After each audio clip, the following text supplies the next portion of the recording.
네, 안녕하세요. 방금 소개받은 융합제품 서비스 기획팀의 윤병성입니다. 네, 드디어 마지막입니다. 트랙 1의 콘솔리데이션 세션의 마지막 세션은 제로 트러스트 그리고 GTNA에 대해서 이야기를 하면서 좀 마무리를 해볼까 합니다. 제가 이제 기획팀에 소속되어 있고 기획 업무를 하고 있는 만큼 아무래도 테크니컬한 내용보다는 저희 안랩에서 제로 트러스트에 대해 바라보고 있고 그리고 준비하고 있는 방향성 위주로 한번 설명을 좀 드려보겠습니다. 네, 제로 트러스트는 보안 업계에서는 아마 AI나 XDR만큼이나 핫한 키워드가 아닐까 합니다. 네, 뭐 많이 생소하지도 않고 굉장히 많이들 들어보셨을 거예요. 네, 처음 제로 트러스트라는 용어가 등장한 거는 벌써 10년이 넘었고요. 그리고 글로벌에서는 이미 4, 5년 전부터 굉장히 본격적으로 언급이 되고 있습니다. 제로 트러스트는 네버 트러스트, always verify라는 짧은 문장으로 설명이 되는데요. 네, 제로 트러스트의 핵심을 관통한 아주 잘 표현된 문장이라고 생각을 합니다. 이미 알고 있는 사용자일지라도 절대 신뢰하지 말고 한번 인증을 통과했다고 끝이 아니라 계속해서 그 상태를 확인하라는 의미입니다. 글로벌 특히나 이제 미국에서는 미국 정부가 주도해서 표준을 제정하고 있고요. 그리고 그에 맞춰서 수많은 글로벌 보안 벤더들이 관련 제품들을 이제 쏟아내면서 미국은 정부와 기업 모두가 제로 트러스트를 도입하고 확산시키기 위한 아주 적극적으로 움직이고 있습니다. 뭐 많이 들어보셨을 것 같은데요. NIST에서 발표한 제로 트러스트 아키텍처 표준이나 아니면 CISA에서 발표한 성숙도 모델 이런 것들을 많이 들어보셨고 뭐 다른 제로 트러스트 관련된 컨퍼런스나 학회 등에서도 굉장히 많이 설명이 되었습니다. 그래서 저는 오늘 이런 미국의 글로벌의 동향이 아니라 한번 국내에만 좀 포커스를 맞춰서 K 제로 트러스트에 대해서 설명을 좀 드려볼까 합니다. 네, 국내에서는 작년부터 이제 굉장히 좀 활발하게 움직임이 있었는데요. 작년 7월에 이제 디지털 플랫폼 정부위원회가 그 실천 계획을 발표를 했고요. 그 실천 계획 중에 하나로 신보안 체계 구축이 있습니다. 이 신보안 체계 구축이라는 내용 안에 제로 트러스트라는 키워드가 포함이 되어 있습니다. 그리고 10월에는 많이들 기사로 이제 접해 보셨을 것 같은데요. 제로 트러스트와 공급망 보안 포럼이 발족을 했고요. 그리고 연말에는 23년도 보안 위협 대응 전략의 하나로 제로 트러스트가 선정되기도 했습니다. 그리고 올해 4월부터 시작해서 현재 보안 모델 시증 사업이 진행이 되고 있기도 하고요. 네, 그리고 지난 7월 과기부와 키사에서 국내 환경에 적합한 제로 트러스트 가이드라인 1.0을 발표를 했습니다. 그래서 오늘은 저희 안랩이 준비하고 있는 제로 트러스트 그리고 GTNA에 대해서 설명을 드리기에 앞서서 이 가이드라인에 대해서 좀 짚고 넘어가 보려고 합니다. 제로 트러스트는 특정 제품이나 솔루션이 아니라 더 높은 수준의 이제 보안성을 확보하기 위한 보안 패러다임의 변화이다라고 K 제로 트러스트에서 얘기를 하고 있습니다. 네, 가이드라인에서도 얘기하고 있고요. 가장 중요한 기본 개념인데요. 단일 제품이나 솔루션이 아니고 그리고 나아가서는 하나의 벤더가 이 완전한 제로 트러스트를 제공하는 것은 매우 어렵기 때문에 뭐 여러 솔루션이나 서로 벤더들 간의 연동도 필요하고 그리고 이를 위한 컨설팅까지도 필요하다라고 가이드라인에서는 얘기를 하고 있습니다. 이런 기본 개념을 잘 좀 기억을 해주시고 한번 본격적으로 가이드라인에 대해서 한번 살펴보도록 하겠습니다. K 제로 트러스트의 첫 번째 바로 제로 트러스트 아키텍처 기본 원리인데요. 총 6가지로 구성되어 있고 제로 트러스트의 기본 원리이자 기본 철학입니다. 모든 종류의 접근에 대해 신뢰하지 않을 것, 그리고 뭐 사용자 기기에 대한 관리나 강력한 인증, 그리고 접근 제어에 관련된 내용들 이렇게 해서 총 6가지로 구성이 되고 있고요. 가장 중요한 것은 이 6가지의 철학이 반영된 제로 트러스트가 뭐 특정 제품을 꼭 의미하는 게 아니고요. 그리고 기술적인 접근이나 뭐 조직의 문화 그리고 프로세스의 개선까지도 포함할 수 있는 굉장히 폭넓은 개념들의 모음이라는 점을 꼭 기억을 해주시길 바랍니다. 제로 트러스트 아키텍처를 구현하기 위해서는 크게 3가지의 접근 방법을 고려해야 합니다. 세 가지의 원칙은 뭐 인증 체계 강화, 그리고 마이크로 세그멘테이션, SDP라고 불리고 있는 소프트웨어 정의 경계입니다. 각각의 접근 방법은 방금 말씀드렸던 그 6가지의 기본 원리들을 서로 포함하고 있기도 하고요. 이 세 가지는 접근 방법이자 제로 트러스트 구현을 위한 핵심 원칙이고요. 이 세 가지를 모두 포함을 해야 완전한 제로 트러스트 솔루션이라고 할 수가 있습니다. 당연히 이 세 가지가 한꺼번에 모두 포함되는 게 가장 베스트겠지만 그 도입하려는 기업의 상황이나 네트워크, 환경 등을 고려해서 특정 접근법을 우선적으로 고려해도 괜찮다라고 가이드라인에서는 얘기를 하고 있습니다. 기업망에서 제로 트러스트 아키텍처를 실현하기 위해서는 접근 주체가 리소스에 대해 접근하는 것에 대한 허용 그리고 거부 정책에 대해서 다루어야 합니다. 접근 주체인 사용자는 디바이스나 시스템을 통해서 기업의 리소스에 이제 접근을 하게 될 텐데요.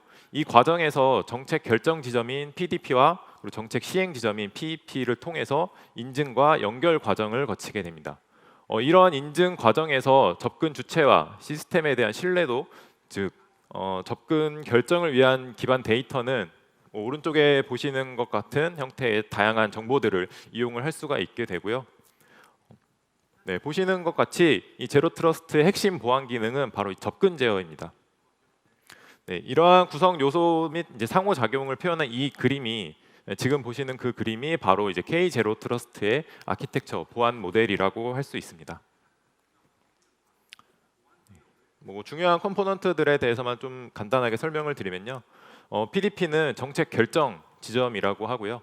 세부적으로는 이제 정책 엔진과 정책 관리자 두 가지 요소로 이제 구성이 되는데 결론적으로는 이 정책 결정 지점은 제로 트러스트 환경에서 접근 주체가 내부 리소스로 접근을 요청을 할 때 그 기준이 되는 제로 트러스트 정책을 결정을 하고요. 그 정책에 따라서 접근 주체가 실제로 연결을 요청을 했을 때 그 기준에 부합하는지를 판단하고 실제로 연결을 허용할지 또는 거부할지를 결정하는 역할을 하게 됩니다. 네, 그리고 PEP라고 불리는 정책 시행 지점은요. 이 PDP로부터 받은 정책의 결과에 따라서 실제로 접근 주체가 내부 리소스로 연결이 되는 게이트웨이의 역할을 하게 되고요. 네. 이렇게 아키텍처 보안 모델에서 각각 요소들이 있고 그 역할이 구분되어져 있는데요. 가장 중요하고 꼭 기억하셔야 될 점 하나는 단순히 이들 구성 요소 아니면 뭐 오른쪽에 있던 신뢰도 판단을 위한 데이터 입력 요소들을 갖추고 있다고 해서 제로 트러스트 아키텍처의 구현 철학을 만족했다라고는 할 수가 없고요. 네.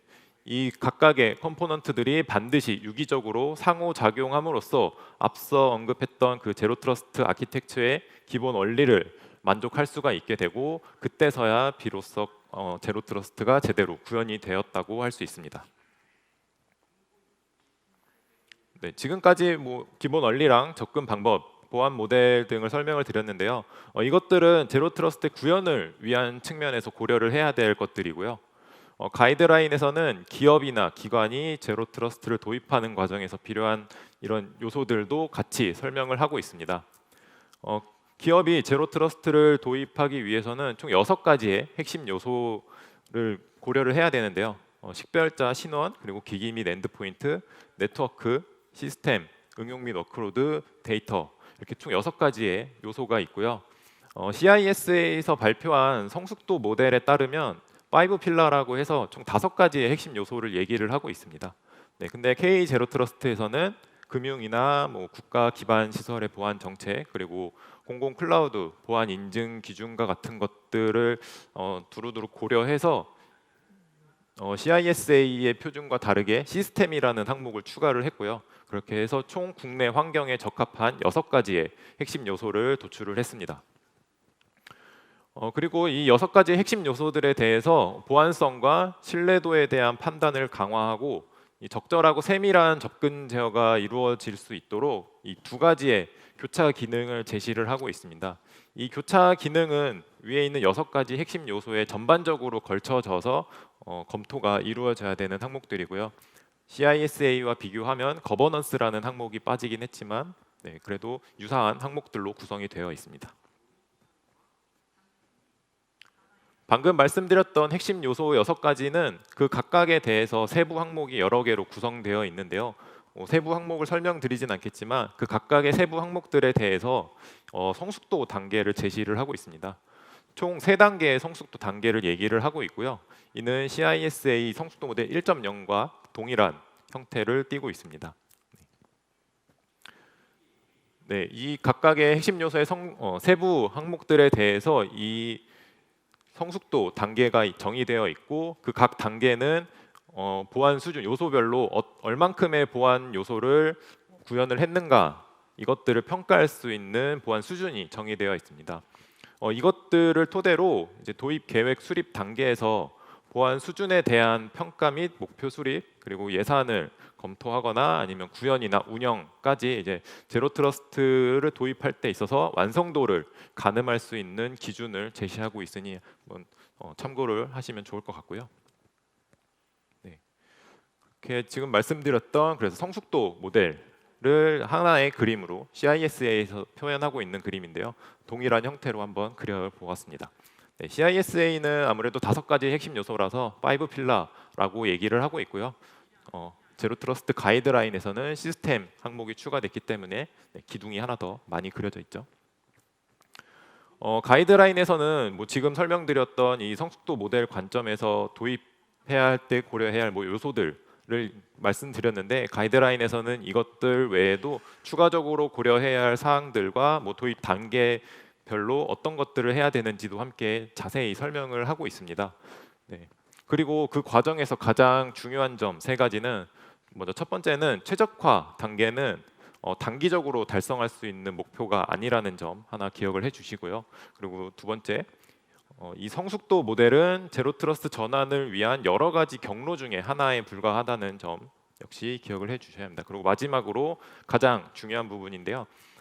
모든 기업이 반드시 모든 핵심 요소 그리고 주요 기능에 대해서 최적화 수준을 달성해야 할 필요가 있는 것은 아니다라는 점입니다. 네, 각자 기업에 맞춰서 기업 환경과 상황에 맞춰 적합한 수준의 성숙도를 구현을 한다면 그것만으로도 충분히 제로 트러스트를 구현했다라고 할 수가 있습니다.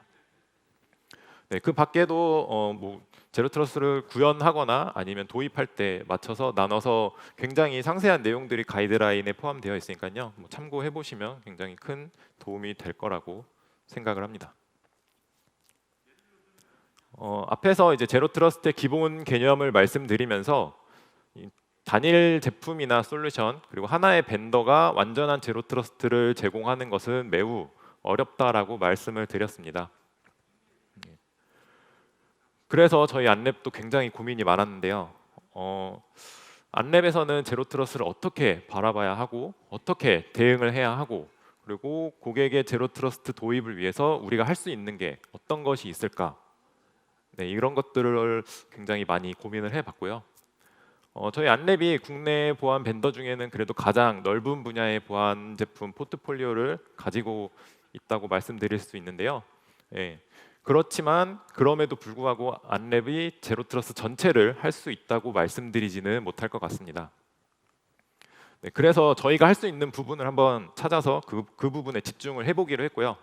저희가 가지고 있는 엔드포인트와 그리고 네트워크 보안 관련된 기술과 요소들, 제품들을 잘 엮어서 우리가 고객분들께 제공할 수 있는 게 어떤 것일까라고 했을 때 답은 이제 GTNA, 제로 트러스트 네트워크 액세스라고 판단을 했습니다.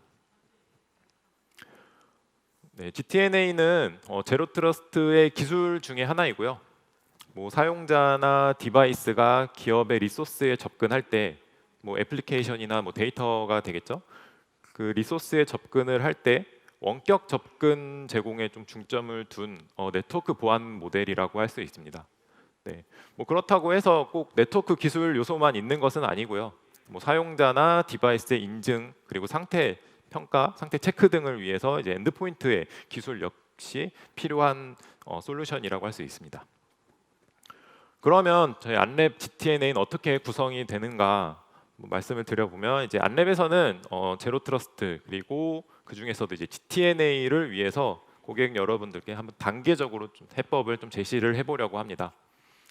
현재 다들 사용하고 계시는 방화벽을 기반으로 제로 트러스트의 뭐 맛만 보는 정도인 초기 단계를 말씀을 먼저 좀 드릴 거고요. 그 다음이 이제 좀 더 보다 세밀한 인증 과정과 그리고 다양하고 복잡한 상태 정보 그리고 GTNA 정책이나 제로 트러스트 철학이 제대로 녹아져 들어있는 GTNA라고 솔루션이라고 부를 수 있는 단계 그리고 마지막으로 안랩의 다른 제품들과 연동으로 더욱 확장된 제로 트러스트를 구현하는 것까지 총 한번 세 단계로 나눠서 설명을 드려보겠습니다. 네, 모든 기업이나 기관에서 다 방화벽 사용하고 계시죠. 네, 방화벽을 사용할 때 이제 5 튜플 기반의 방화벽 정책이 아니고 사용자나 디바이스 기반으로 방화벽 정책을 수립을 할 수가 있게 되고요. 네, 거기에 이제 단순 방화벽만이 아니고 엔드포인트 제품과 연동을 하게 되면 이제 보다 다양한 디바이스 정보들을 기반으로 접근 제어가 가능해집니다. 우리 회사는 뭐 윈도우 10 이상을 쓰고 백신을 무조건 필수로 설치를 해야 한다라는 정책이 세워져 있다면 뭐 그에 부합하지 않는 디바이스는 방화벽단에서 자동으로 이제 차단이 되겠죠.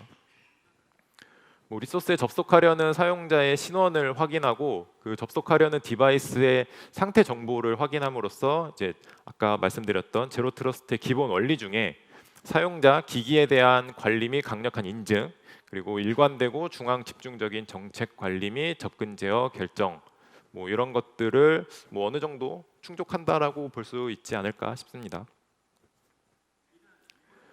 네, 원격에서 내부 리소스로 안전하게 접속을 하려면 VPN이 필요합니다. 네, 방화벽에서 제공하고 있는 SSL VPN과 IPsec VPN을 이용해서 디바이스와 리소스 간 안전한 통신 구간을 만들 수가 있고요. 그리고 연계된 보안 기능들을 활용해서 터널 내 악성 트래픽에 대해서도 검사가 가능합니다. 네, VPN 환경에서도 엔드포인트 제품이랑 연동이 가능한데요. EP 제품 중 이제 ESA와 SSL VPN을 연동을 통해서 ESA 보안 점검 점수에 따라서 SSL VPN 접속 제어가 가능합니다. 뭐 단순히 VPN 접속 시에 ID 패스워드나 OTP와 같은 인증만으로 제어가 되는 것이 아니고 그 인증 플러스 보안 점검 점수라고 하는 다른 요소가 추가되는 것이라서 더욱더 이제 보안적으로 높은 보안성을 제공할 수가 있습니다.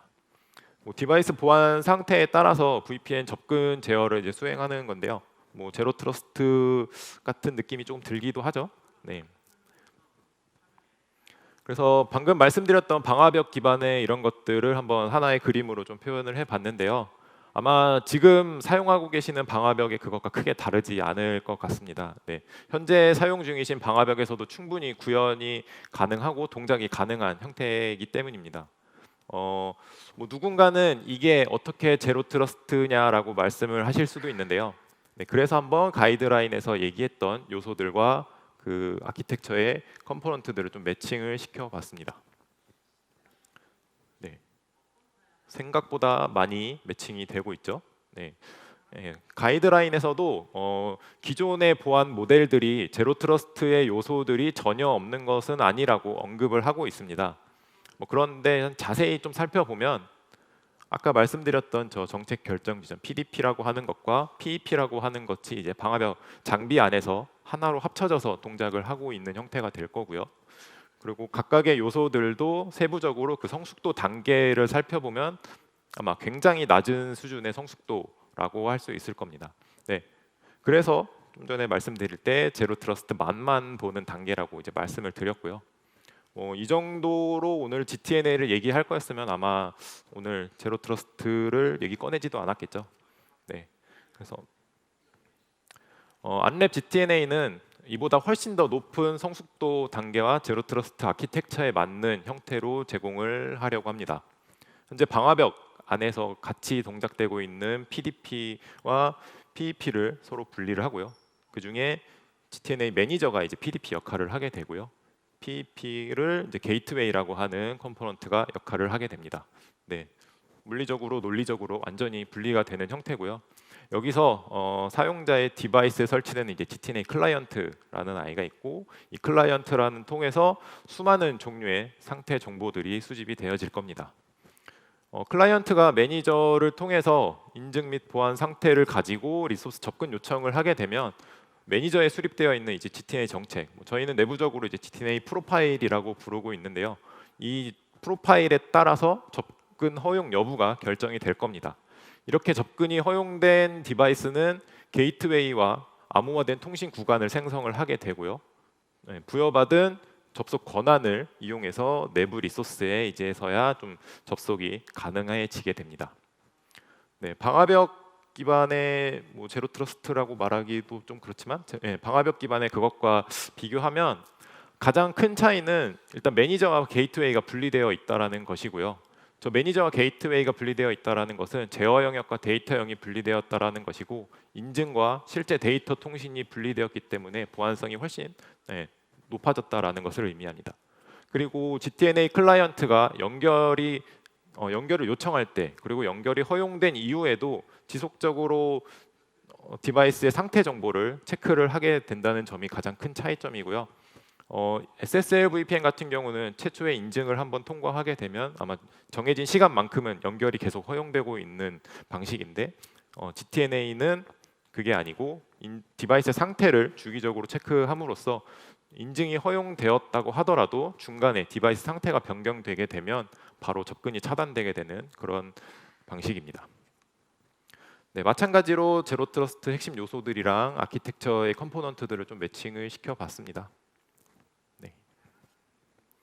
매칭되는 요소들만 봐서는 아까랑 큰 차이가 없어 보일 수 있는데요. 이 세세하게 파고들면 성숙도 단계가 매우 향상되어져 있고요. 그리고 가장 중요한 건 가이드라인에서 제시한 아키텍처 보안 모델에 딱 들어맞는 형태로 구현이 되었다는 점입니다.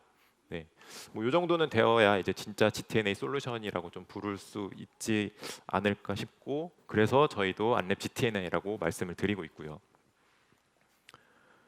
안랩 GTNA는 총 4개의 유즈 케이스를 고려를 하고 있습니다. 먼저 이제 외부 사용자에 대한 접근 제어, 그리고 지사나 지점 사용자에 대한 접근 제어, 그리고 내부망 접속에 대한 접근 제어, 마지막으로 에이전트 리스트 환경에서 웹 브라우저를 통한 접속에 대한 접근 제어, 이렇게 총 4가지 환경을 고려를 하고 있고요. 아마 이 4가지의 유즈 케이스면 대부분의 기업이나 기관에서 내부 리소스에 접근하려는 대부분의 경우를 아마 다 커버할 수 있을 것 같은데요. 이것들을 통해서 사용자가 어느 환경에서 기업 리소스에 접근하든 제로 트러스트 원칙에 따라 그 신원과 디바이스를 상태를 확인하고 최소한의 권한만을 부여한 다음 이후에도 지속적인 상태 모니터링을 통해서 접근을 제어하겠다라는 것을 의미합니다. 아까 방금 말씀드렸던 안랩 GTNA 보안 모델에서 조금만 더 한번 확장을 시켜볼까 하는데요. 기본적인 보안 모델은 유지하고 저희가 잘하고 있는 엔드포인트 영역에서의 확장을 좀 해보려고 합니다. 그중에 지금 말씀드릴 건 이제 EPP와의 연동인데요. EPP 매니지먼트와 GTNA가 연동을 하게 되면 EPPM에서 제공하고 있는 연계 규칙을 활용을 해서 GTNA 정책 수립에 이용을 할 수도 있게 될 거고요. 그리고 ESA를 포함한 EPP 에이전트가 수집하는 디바이스 정보들과 그리고 그 에이전트들이 수행함으로써 얻어지는 점검 결과들 이런 정보들을 조합을 해서 보다 복잡하고 상세한 GTNA 정책을 수립을 하고 상태 체크가 가능해질 겁니다. 현재 방화벽에서도 엔드포인트 제품을 연동하고는 있지만 안랩 GTNA에서는 그보다도 훨씬 더 다양한 기능들과 범위들 그리고 다양한 상태 정보들을 연동을 하게 될 거고요. 지금 보시는 이 안랩 GTNA 기본 모델에 엔드포인트 제품까지 연동하는 이 형상 바로 내년 2024년에 바로 만나보실 수 있게 될 겁니다. 이제 마지막으로 그럼 저희 안랩이 그리고 있는 좀 더 나아간 GTNA의 미래에 대해서 한번 설명을 좀 드려보겠습니다. 지금 여태까지 말씀드렸던 모델들은 아마 온프렘으로 딜리버리 되는 환경이고요. 지금 말씀드릴 내용은 이제 온프렘으로 딜리버리 되던 이 GTNA 요소들을 바로 클라우드 서비스화하는 것입니다. 그래서 이를 통해서 온프렘과 클라우드 상관없는 하이브리드 환경을 지원하는 GTNA로 나아가고요. 거기에 더해서 이제 리스크 관리를 위해서 안랩 XDR과 연동을 하려고 합니다. 네. XDR은 앞선 세션에서 뭐 라이브 데모까지 아주 자세하게 소개가 되었죠. 그래서 뭐 따로 설명은 드리지 않고요.